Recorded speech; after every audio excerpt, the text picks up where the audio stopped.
ஒரு தீர்ப்பு, ஒரு வரலாறு. உமர் ரலியல்லாஹு அன்ஹு அவர்களின் ஆட்சிக்கு கீழிருந்த எகிப்து நகரத்தில் ஒரு கிறிஸ்தவ இளைஞருக்கும் ஆளுநரின் மகனுக்கும் இடையில் நடந்த குதிரை போட்டி ஒரு பெரிய சம்பவமாக மாறியது. அந்த நாள் நீதி யாருக்காகவும் மாறாது என்பதை உமர் ரலியல்லாஹு அன்ஹு அவர்கள் நிரூபித்தார்கள். கீழே இறங்கு. உன்ன மாதிரி ஒருத்தன் எப்படி என்ன ஜெயிக்க முடியும்? நீ ஏமாத்தி தான் ஜெயித்திருப்பாய். நான் நேர்மையாகத்தான் ஜெயித்தேன். நீ தோற்றுப்போன பொறாமையால் தான் என் மீது பழி போடுகிறாய். என்னை எதிர்த்து பேசுகிறாயா? நான் யார் என்று தெரியுமா?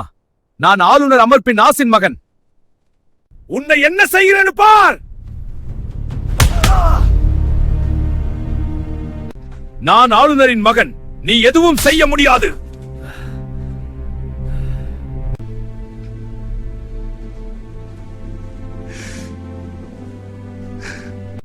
இதற்கு நீ பதில் சொல்லியே ஆக வேண்டும்.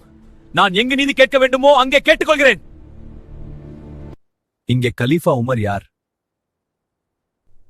நான் தான் உமர். உங்களுக்கு என்ன வேண்டும்? உங்கள்கிட்ட புகார் கொடுக்க வந்திருக்கேன் கலீஃபா. உங்கள் புகாருக்கு பதில் உங்களுக்கு பாதுகாப்பும் கிடைக்கும். பயப்படாம உட்கார்ந்து சொல்லுங்கள். நான் எகிப்தைச் சேர்ந்த ஒரு சாதாரண கிறிஸ்தவ இளைஞன்.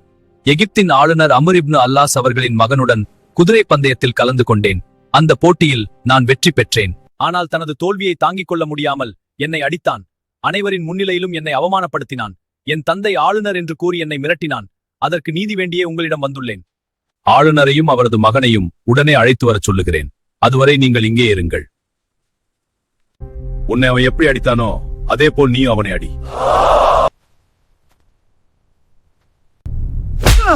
நன்றாக அடி, ஆளுநரின் திமிர் பிடித்த மகனை.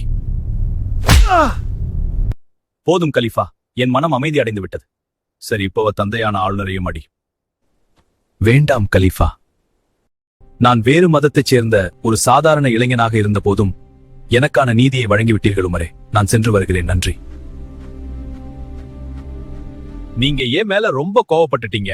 அதனால பொதுமக்களுக்கு ஆளுநர்கள் மேல பயம் இல்லாம போயிடும். அதுதான் எனக்கும் வேண்டும். ஆளுநர்களை பார்த்து மக்கள் பயப்படக்கூடாது. அரசாங்கம் மக்களுக்கு பாதுகாப்பு கொடுக்க வேண்டும், பயமுறுத்தக்கூடாது. நீதியான ஆளுநர்களையே மக்கள் விரும்புவார்கள். சுதந்திரமாக பிறந்த மக்களை நீ எப்படி உன்னுடைய அடிமைகளாக மாற்ற முடியும்? ஆம், நீங்கள் கூறியது சரி. அதிகாரம் நம்மை உயர்த்தாது, நீதிதான் உயர்த்தும். உங்கள் வார்த்தைகள் என் மனதை தொடுகிறது. உங்கள் தீர்ப்பு நியாயமானது. அதை நான் முழுமையாக ஏற்கிறேன். பயம் கொண்டு ஆட்சி செய்யலாம், ஆனால் நீதி கொண்டு மட்டுமே வரலாறு படைக்க முடியும். உமர் ரலியல்லாஹு அன்ஹு போல.